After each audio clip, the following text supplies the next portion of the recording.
Si usted se acuerda un poco en la creación, sabemos que decía que el espíritu se movía sobre ¿dónde? Sobre la faz de la tierra. ¿Amén? Entonces, en el Antiguo Testamento no se conocía como Espíritu Santo, sino como realmente un poder que invadía a ciertas personas o invadía a, digamos, ¿se acuerdan de Elías cuando decía que en un viento recio ahí estaba su espíritu?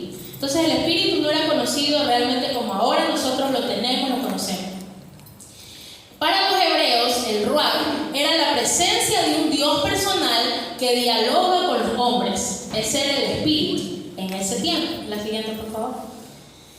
Ahí les pongo unos ejemplos de versos bíblicos. Y la tierra estaba desordenada y vacía, y las tinieblas estaban sobre la faz del abismo, y el espíritu, en la Biblia interlineal, si usted va y pone Génesis 1:2, le va a decir el ruach.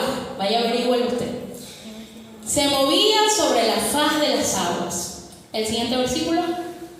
Mire, hasta en Job había este término: que todo el tiempo que mi alma esté en mí y haya hálito de Dios en mis narices. Ahí también se refería al ruach de Dios, al espíritu. Ahora, llevándolo un poco más a la actualidad, dejando un poco el ruach fue traducido al griego. Y cuando lo traducen al griego cambia su nombre, pero no mucho su significado. Y nos vamos a la siguiente, que es neuma. Al llevarlo al griego, el Espíritu Santo era conocido al término neuma, que es una palabra griega que significa viento, corriente de aire, respiración o brisa, espíritu. La palabra neuma era la misteriosa influencia, o sea, seguía siendo un misterio lo que pasaba ahí, de lo divino en lo humano y lo terrenal, y este se le atribuía al Espíritu de Dios. Es decir, el ruach y el neuma se le atribuían al Espíritu Santo, al Espíritu de Dios, de una manera que actuaba en el Antiguo Testamento y venía una introducción en el Nuevo Testamento. Hay algo curioso con esta palabra neuma. No sé si usted ha escuchado la palabra neumático. Obvio, ¿no? ¿Qué es un neumático? Una llanta. Y el neuma viene justamente, ustedes saben, viene el latín y todo eso, porque es una fuerza. Usted sabe, cuando se desinfla la llanta, ¿qué pasa? Es una explosión. El viento que estaba dentro de la llanta crea usted escucha, parece que fueran disparos. Explota durísimo. Asimismo, se creía que esta palabra era, como quien dice, se la relacionaba con el Espíritu, porque el Espíritu se manifestaba de estas formas en el Antiguo Testamento y se manifestaba de una forma tan sobrenatural como cuando se abrieron las aguas, ahí estaba el Espíritu, el ruach, el neuma. ¿Ven? La siguiente, por favor. Ahora dice, en el Nuevo Testamento la palabra neuma se encuentra escrita aproximadamente unas 500 veces. Es decir, se usa frecuentemente esta palabra ya traducida al griego, ¿no? Es el ruach, pero en griego. El ruach y el neuma se refieren a aquello que es invisible a la vista humana y que da muestras de fuerza en movimiento. Y tal fuerza invisible, esto me gustó muchísimo, y tal fuerza invisible es capaz de producir fuerzas invisibles en nosotros. Y ahí como que va tomando forma, ¿no? Porque usted el Espíritu Santo ¿lo ve o no lo ve? No lo vemos, pero es algo que habita en nosotros, una persona que habita en nosotros, que nos da una fuerza que comienza a hacerse visible ante los hombres, pero es invisible en nosotros. ¿Amén? La siguiente, por favor. Y aquí hay unos versos donde aparece la palabra neuma según la Biblia interlineal. Pero después de 3 días y medio entró en ellos el Espíritu. Si usted se va a la Biblia interlineal, va a encontrar la palabra neuma en vez de espíritu. El Espíritu de vida enviado por Dios, y se levantaron sobre sus pies y cayó gran temor sobre los que lo vieron. ¿Amén? La siguiente. Ok. Luego de analizar la palabra ruach y neuma, ¿sí? ¿Me puede explicar un poco sobre el ruach y el neuma? ¿Sí? ¿Alguien? ¿O tienen alguna duda? Porque es el Espíritu como lo conocían en ese momento, ¿no? El maestro nos enseña y nos habla de su Espíritu a través de una palabra que estuvimos hablando también el día lunes, que es el paracleto. Ese término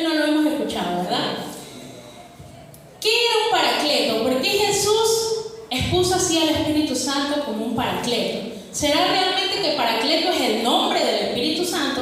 ¿Será? Vamos a ver. El paracleto es un intercesor, un consolador, un abogado que ayuda. Siguiente. Y ahí vemos el verso, ¿no? Donde el Señor Jesús dice: yo rogaré al Padre y os dará otro consolador para que esté con vosotros para siempre. ¿Por qué Jesús dice le dará otro consolador? Es decir, Jesús también se muestra a él como un consolador y un paracleto. En el siguiente verso, Jesús también se presentó como paracleto. Hijitos míos, estas cosas os escribo para que no pequéis. Y si alguno hubiere pecado, abogado, en la Biblia interlineal está paracleto, tenemos para con el Padre a Jesucristo el justo. Siguiente. Ok, ¿qué era un paracleto en ese tiempo? ¿Por qué Jesús se refería al Espíritu Santo como un paracleto? El paracleto era uno que es llamado para confortar. Se manda a llamar a esa persona. Un paracleto se llamaba el amigo de un preso que lo sacaba de la cárcel, o sea, un abogado. En ese tiempo también se le decía paracleto, en griego. Alguien que interceda a favor de alguien, ¿ok? Entonces Jesús nos presentaba al Espíritu Santo como ¿quién es? Un ayudador, un abogado, un intercesor, alguien que está con nosotros. ¿Amén? La siguiente. La promesa era que Él enviaría su Espíritu cuando Él haya ascendido a los cielos. Y dice: y he aquí yo estoy con vosotros todos los días hasta el fin del mundo. ¿Cómo Jesús estaría con nosotros hasta el fin del mundo si Él ascendía al cielo? Lo haría a través de su Espíritu. Amén. Ahí me faltó una, creo, no sé. La anterior, no. Bueno, todos sabemos que el Espíritu Santo, ¿cuándo fue manifestado en los discípulos? Aprendimos aquí cuándo. ¿Se acuerdan que el pastor nos dijo? ¿Acaso fue el día del Pentecostés? No, ¿verdad? Acuérdense que aprendimos con el pastor cuando él dijo que ascendía al cielo y que él soplaba sobre los discípulos vida, el neuma. Él soplaba sobre los discípulos, pero ya llegó una manifestación que fue en el día del Pentecostés, ¿ok? La siguiente pregunta fue: ¿para qué fue enviado? El Espíritu Santo nos capacita para hacer frente a las fuerzas enemigas. Ya puede ser nuestra propia humanidad, que muchas veces estamos en una constante lucha, o las cosas externas que pasan en este mundo.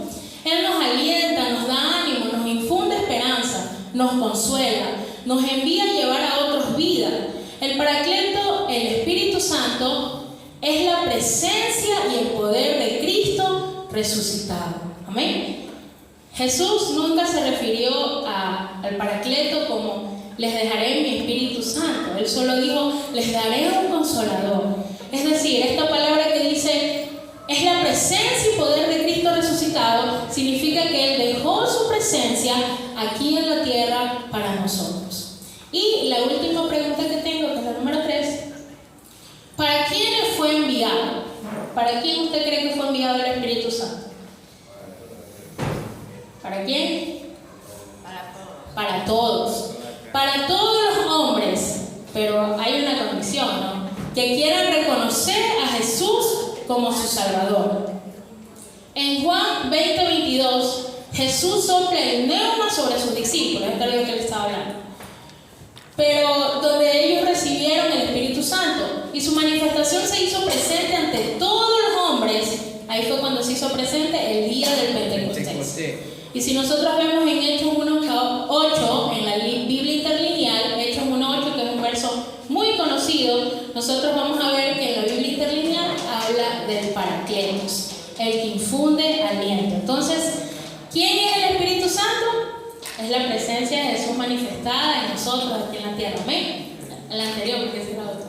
Entonces, nosotros sabemos que Él está con nosotros, es nuestro abogado, nuestro intercesor, quien nos ayuda en todo momento. Amén.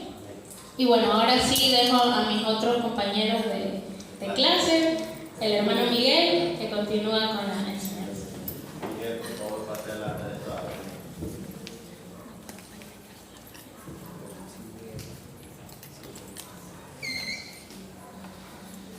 Quien vive iglesia, buenas noches. Muy bien. Mis tres temas son: ¿cuál fue la función aquí en la tierra del Espíritu Santo? ¿Quiénes lo tienen? ¿Y qué tenemos que hacer para que viva en nosotros? Sinceramente, que hablar del Espíritu Santo no me imaginé que fuera un tema tan extenso y a la vez muy interesante. Es algo como inexplicable, porque parte de lo que Emily dijo también yo tenía en lo que voy a hablar. Y cuando se dice que todos estamos en el mismo espíritu, pues Dios está hablando a todo aquel que quiere escucharlo, ¿no? Bueno, lo mío dice cuál fue su función aquí en la tierra. La función primaria del Espíritu Santo es dar vida y orden, como podemos apreciar en los siguientes versos bíblicos. También voy a hacer uso de Génesis 1:2, ¿verdad? ¿Por qué digo que la primera función fue dar vida? Porque vemos que la tierra estaba totalmente en caos y vacía. Y dice que el Espíritu de Dios se movía sobre las aguas, ¿verdad? En Ezequiel 37:5 también tenemos otra referencia en la visión de los huesos secos, ¿verdad? Que el tal dice: así dice el Señor Dios a estos huesos, voy a hacer que entre en ustedes aliento de vida para que tengan vida de nuevo. Perdón. Entonces, como podemos ver acá, y el Espíritu de Dios se movía sobre la faz de las aguas. Lo de Ezequiel, que ya vemos el valle de los huesos secos. ¿Y por qué digo que el Espíritu Santo es el que da vida? Pues en Juan 6:63 podemos ver que dice: el Espíritu es el que da vida, la carne para nada aprovecha. Las palabras que yo os he hablado son espíritu y son vida, decía el Señor a sus discípulos. Entonces, pero también en otras de sus cualidades es mostrarnos la verdad, instruirnos, consolarnos, ayudarnos, alertarnos de algún peligro, etcétera, etcétera. En resumen, Él hace lo imposible para el hombre, ¿verdad? Lo que el hombre ya no puede hacer, el Espíritu Santo lo hace. Con el siguiente tema, por favor, ¿quiénes lo tienen? Y también, como Emily lo mencionó, ¿verdad? En tiempos antiguos, el Espíritu Santo trabajaba, yo lo digo, como un agente externo al hombre. En tiempos antiguos, el Espíritu Santo, llamado Espíritu de Dios, o Ruach HaKodesh, como ya lo dijo Emily también, trabajaba como un agente externo. Lo vemos en Gedeón, en Jefté, en Sansón y en muchos hombres más del Antiguo Testamento, ¿verdad? Entonces, podemos ver en Jueces 6:34,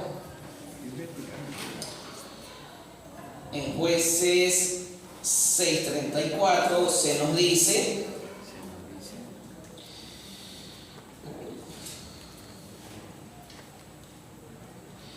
en 6:34 dice: pero el Espíritu del Señor entró en Gedeón y le dio mucho poder. Gedeón tocó una trompeta para llamar a los del grupo de Abisel.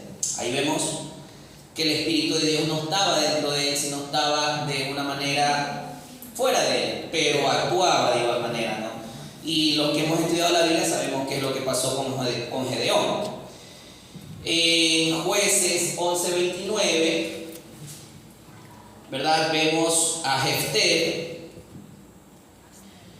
el cual dice: Jefté, lleno del Espíritu del Señor, recorrió Galaad, y Manasés en Galaad pasó por la ciudad de Mizpa, y de allí fue a la tierra de los amonitas. Y en el mismo Jueces 14:6 también tenemos un ejemplo con Sansón. De repente, dice, el Espíritu del Señor vino sobre Sansón, dándole gran poder. Sansón destrozó al león con sus propias manos sin usar ningún arma. Ahí podemos darnos cuenta de que el Espíritu Santo no estaba dentro del hombre, pero trabajaba con el hombre de una manera sobrenatural. Ya vemos que Sansón con sus propias manos destrozó a un león. Wow, nosotros a veces con un perro. Como un perro salimos corriendo, que se nos viene encima. Una Imagínense. cucaracha le saca los platos, una cucaracha. Pero volviendo al tema, más ahora después de Cristo, ¿verdad? Después de Cristo, el Espíritu Santo trabaja dentro de nosotros, pues vive en mí, en usted y todo aquel que clame a Dios y pida de su Espíritu, ¿verdad? Ciertamente nuestra hermana acabó de decir que para quién es dado el Espíritu de Dios. El Espíritu de Dios es dado para el que lo pide. ¿De qué manera? Vámonos a ir a Lucas 11:13 para referencia.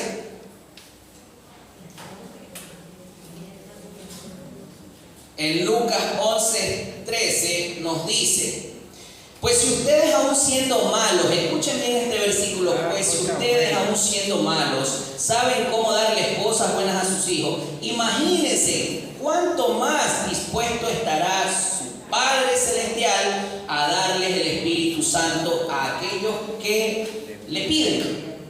En aquel tiempo Jesús no estaba hablando a una iglesia consolidada, a una iglesia como ahora que pues tenemos el Espíritu de Dios entre nosotros, sino a unas personas que apenas estaban conociendo quién era Dios. Y Él les hace referencia a esto: si ustedes siendo malos, ustedes también pueden tener al Espíritu Santo si ustedes así lo desean. Entonces, el Espíritu Santo no es solamente para los creyentes nosotros. Tenemos la dicha y la fortuna de tenerlo, sí, pero es para todo aquel que quiera. El Señor no hace excepción de personas, lo podemos ver aquí. Y en 1 Corintios 3:16.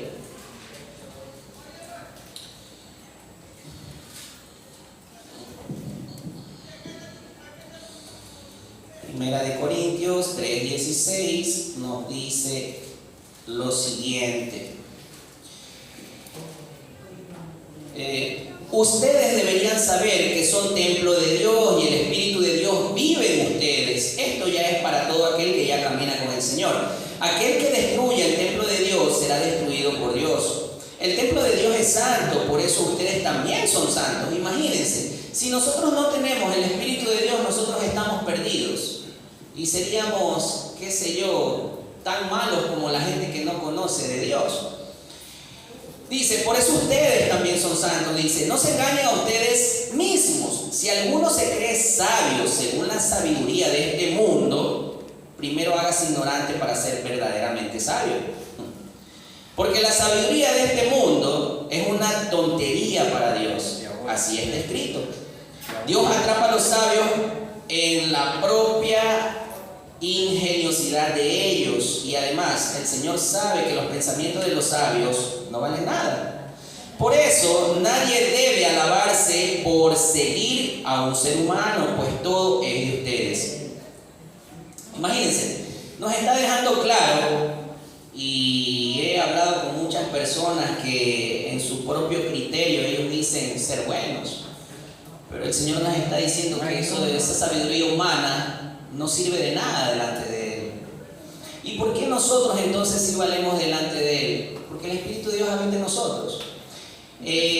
Puedo hablar de mí mismo, de que antes yo no tenía quizás un discernimiento mucho más bueno que el que ahora tengo, pero esto es gracias al Espíritu Santo, ¿verdad? Nuevamente, cuando yo vine a los caminos y empecé a leer, era como que más rápido se me traducía la Biblia al pensamiento. Tanto así que a personas que les hablé me decían, wow, no había entendido esa parte de la Biblia. Claro, yo tampoco les dije, pero es algo dado por el Espíritu de Dios, ¿verdad? ¿Y qué es lo que yo dije antes? Que el Espíritu de Dios es el que nos lleva a toda verdad, nos instruye en el caminar, nos consola si estamos tristes, nos ayuda a entender algo que no entendemos y muchas cualidades más. Entonces, ¿qué tenemos que hacer? No lo cambies todavía, por favor.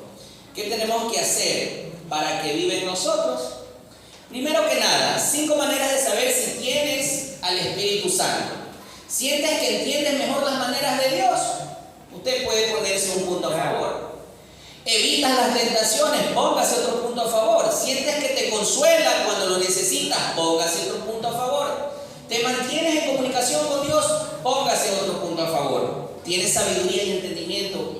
Póngase dice otro punto a favor. Entonces usted no puede negar ni puede dudar de que el Espíritu Santo habite en usted si usted tiene estas cualidades. Pero volviendo al tema, ¿qué tenemos que hacer para que viva en nosotros? Es algo tan sencillo. Creer, obedecer, mostrar o mantener nuestras acciones y pensamientos puros.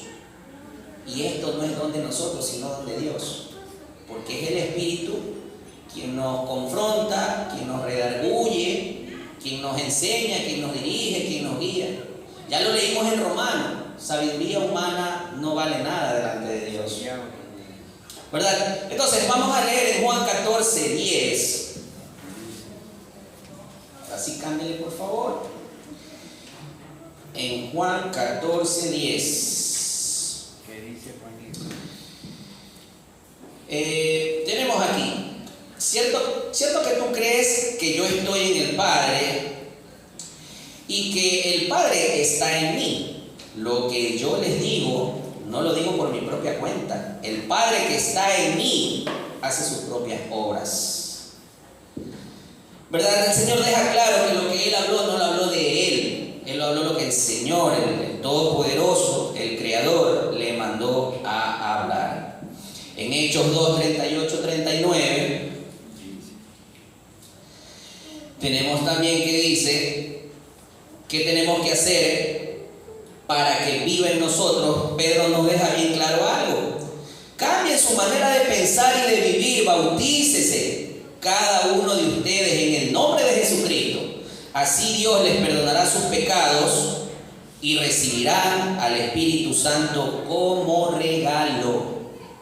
Esto no es algo que nosotros podemos tener porque nos dio la gana de tenerlo. Y tenemos un ejemplo de que Simón, el hechicero, quería comprar tal don, pero se nos dice que este es un regalo de parte de Dios, ¿verdad? En Romanos 8, 6, 11, ¿qué nos dice Romanos 8, 6 al 11? El que se deja controlar por su mentalidad humana tendrá muerte. Pero el que deja que el Espíritu controle su mente tendrá vida y paz. Cuando alguien se deja controlar por su mentalidad humana, está en contra de Dios y se niega a obedecer la ley de Dios. Esto es interesante porque nosotros realmente cuando estábamos apartados de los caminos de Dios no entendíamos siquiera lo que era amar al prójimo. Pero por medio del Espíritu Santo nosotros podemos entender lo que es la ley y podemos llegar a cumplirla. De hecho, no es capaz de obedecerla, dice. Imagínense, los que tienen la mentalidad humana no pueden agradar a Dios. En ustedes no predomina la mentalidad humana, sino la del Espíritu, porque el Espíritu de Dios vive en ustedes. El que no tiene el Espíritu de Cristo no pertenece a Cristo. Así de fácil lo dice la Escritura. El cuerpo de ustedes está muerto por culpa del pecado, pero si Cristo está en ustedes, Dios los aprobó y el Espíritu les da vida. Aquí nuevamente retrocedemos al tema. ¿Cuál fue la función aquí en la tierra del Espíritu Santo? Dar vida. Nuevamente se conecta con el inicio, dar vida. Y para concluir, en Gálatas 3:2 nos dice lo siguiente. En Gálatas 3:2, solo quiero que me contesten una cosa. ¿Recibieron ustedes el Espíritu por cumplir la ley? ¿Realmente nosotros tuvimos al Espíritu solo por cumplir la ley? No. La palabra ya nos dejó establecido que fue un regalo de parte de Dios.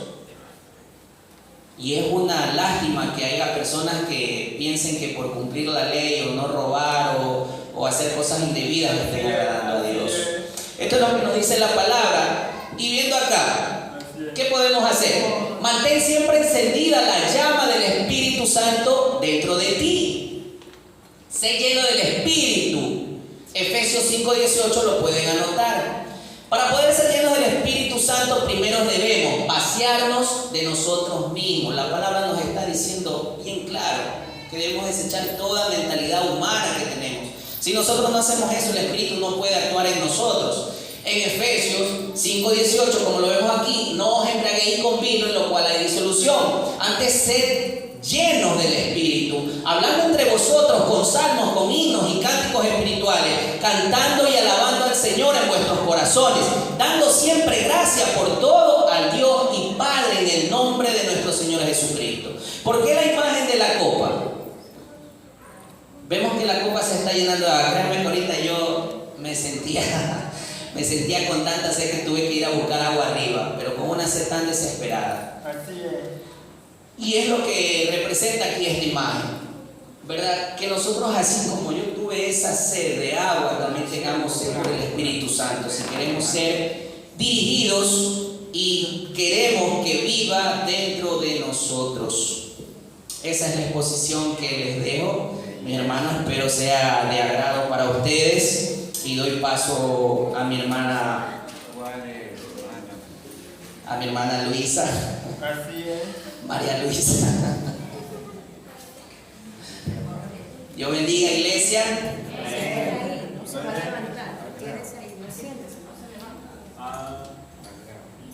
Yo.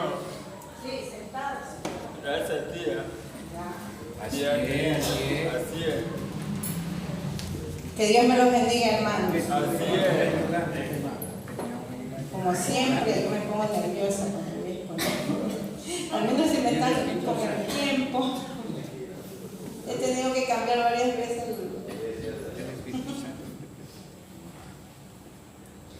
Bueno, mis hermanos, como vemos, a mí me tocó, Él sabe todo de nosotros, que fue la pregunta 7, y la uní con la 9, que dice: el Espíritu Santo conoce todo lo de nosotros.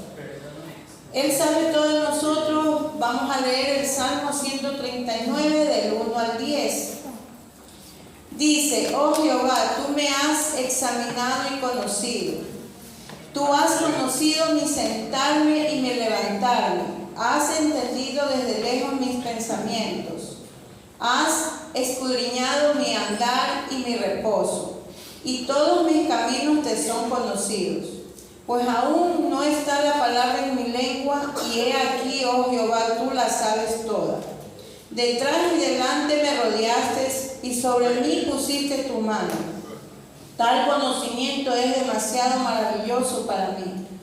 Alto es, no lo puedo comprender. ¿A dónde me iré de tu espíritu? ¿Y a dónde huiré de tu presencia? Si subiera a los cielos, y allí estás tú. Y si en el Seúl hiciere mi estrado, he aquí, allí tú estás. Si tomare las alas del alba y habitare en el extremo del mar, aún allí me guiará tu mano y me asirá tu diestra. Él sabe todo de nosotros. Este versículo lo escogí. Ahora el Espíritu Santo conoce todo lo de nosotros. Escogí el 1 Corintios 3:16. Dice: ¿no sabéis que sois templo de Dios y que el Espíritu de Dios mora en nosotros? Eso dice en 1 Corintios 3:16. Bueno, como el día lunes se hizo la pregunta, una pregunta dice: Él sabe todo de nosotros, y la otra pregunta dice: Él conoce, el Espíritu Santo conoce todo de nosotros. Saber y conocer son dos cosas diferentes. Voy a poner un ejemplo. Voy a poner dos ejemplos. Primero, si yo les entrego una foto, ustedes esa foto la van a analizar, ¿no es cierto? Así es. Quise traer para darles la foto, pero por el tiempo me limito a hacerlo de esta manera. Si yo tuviera una foto aquí, ¿qué voy a ver? El color de los ojos, de la piel, del cabello, es gordita, es flaquita, pero no puedo ver más allá. O sea, sé de la persona que está en la foto, pero el conocer es diferente. Si ya lo tengo cara a cara, ya sé más profundo de esa persona. Y Y si yo tuviera hambre, porque pongamos un ejemplo, que Israelito tenga hambre y me diga, abuelita, tengo hambre, quiero un pan. Y yo le entregaría a Israelito una receta de cómo hacer un pan. ¿Creen que se saciaría el hambre de Israelito? ¿Se come papel? No, porque él comenzaría a ver y analizar cómo se hace el pan. Pero él tiene que conocer más allá. ¿Y cómo lo vamos a conocer? Bueno, busqué en Juan 6:35 dice,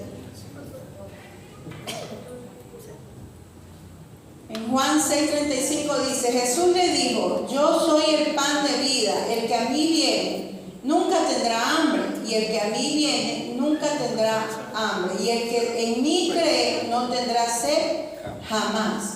El Señor nos pide que lo conozcamos, no solo el saber de Él, sino el conocer. Así analizo yo que el Espíritu Santo, aparte de saber de nosotros, Él nos conoce a profundidad. En Juan 6:57 dice, como me envió el Padre viviente y yo vivo por el Padre, así mismo Él me come, el que me come, Él también vivirá por mí. Así es. ¿A qué se refería nuestro Señor Jesús?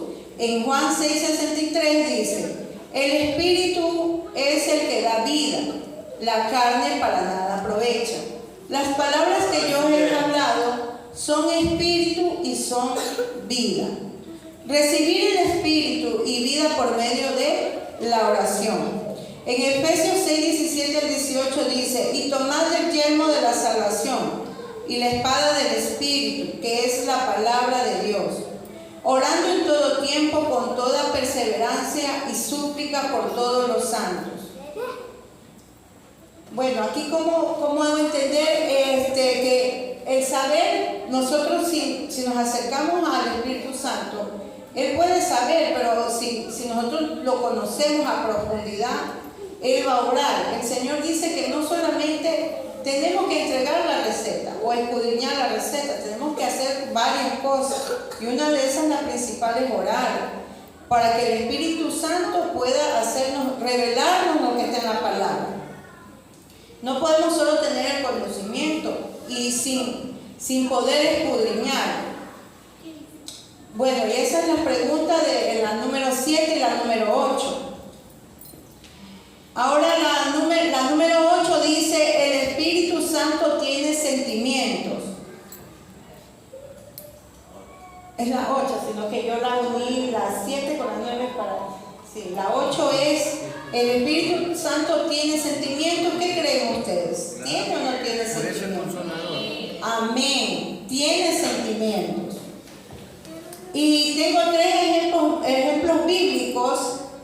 El primer ejemplo es, se entristece. Tiene una característica, él se puede entristecer. En Efesios 4:30 dice, y no contristéis al Espíritu Santo de Dios, con el cual fuisteis sellados para el día de la redención. El día que nosotros nos arrepentimos y llegamos a Cristo, ese día somos sellados por el Espíritu Santo. Pero si nosotros no estamos en una comunión, Él se va a contrictar, Él se pone triste y se apaga. Como segundo ejemplo, como persona, pronombre por el personal Él. En Juan 16, del 13 al 14 dice, pero cuando venga el Espíritu de verdad, Él os guiará a toda la verdad, porque no hablará por su propia cuenta, sino que hablará todo lo que oyere y os hará saber las cosas que habrán de venir. Él me glorificará porque tomará de lo mío y os hará saber. Como tercer ejemplo, el Espíritu Santo realiza acciones personales. En Romanos 8:26-27 dice, y de igual manera el Espíritu nos ayuda en nuestras debilidades, pues ¿qué hemos de pedir como conviene? No lo sabemos, pero el Espíritu mismo intercede por nosotros con gemidos indecibles. Mas el que escudriña los corazones sabe cuál es la intención del Espíritu, porque conforme a la voluntad de Dios intercede por los santos. Él intercede por nosotros. Porque muchas veces cuando comenzamos a orar y no tenemos la presencia de Dios, oramos de otra manera. Pero el Espíritu Santo, Él dice que intercede por nosotros. Él guía y nos guía también en la oración. Él nos pone a veces en nuestra mente cuando estamos orando personas por quien orar. A veces, no sé si le ha pasado que usted está orando por esa persona y pasa lo que iba a pasar en esa persona, pero no llega más allá. El Espíritu Santo nos orienta a la oración. Por eso todo tiene que ver. El comer, como dice Cristo, es como alimentarnos de ese pan. Por eso que Él nos pone el ejemplo. Porque en ese tiempo no le entendían qué Él decía de comer. Pero analizando y buscando, comer quiere decir saborear. No quedarse hasta donde uno sabe, sino saborear lo que es el Espíritu. En oración, con lectura de la palabra. Hay muchos que se saben versículos y todo, pero si no oramos y no nos disponemos a que el Espíritu Santo trabaje en nosotros, no podemos hacer más. Bueno, y también les traje, ahorita vamos a hacer algo, vamos a cerrar nuestros ojitos y vamos a poner atención a este poema. Vamos a cerrar todos los ojos y pongamos atención a este poema que en este momento la hermana Emily la va a poner.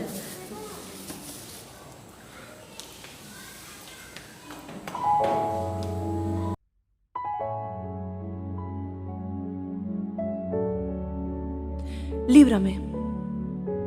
Líbrame de convertirme en lo que critico. Líbrame de servirte sin tenerte. Líbrame de vivir una vida sin ti. Líbrame de la rutina y la frialdad de nuestra relación. Líbrame del protocolo, del encajonar tu espíritu. Líbrame, Señor, de una vida de competencias, de afán. Líbrame de buscar solo la apariencia, pero no un interior sano. Líbrame de perder la pasión por ti. Líbrame del entretenimiento sin presencia. Líbrame de ser quien detesto ser. Líbrame de la crítica, del prejuicio. Líbrame de vivir sin amor por otros. Líbrame de un corazón duro que no siente si estás lejos. Líbrame, Señor. Líbrame de mí misma. Sin ti, solo soy el reflejo de lo que otros proyectan hacia mí. Tú me das la fuerza, la actitud, la proyección, la identidad, el valor, la personalidad, el carácter. Porque es imposible ser alguien relevante que impacta o afecta a los que me rodean sin una relación sana y sólida contigo. Te quiero en mi vida, con urgencia, sin esperas. Te quiero en mi mente, en mis sentidos, ahora mismo, envolviéndome, invadiéndome, hasta ser tuya por completo. ¿Cómo entender tu corazón si no me metes en él? Necesito estar cerca, necesito la frescura que me proporciona tu espíritu. Sin esa frescura me vuelvo obsoleta, me vuelvo aburrida.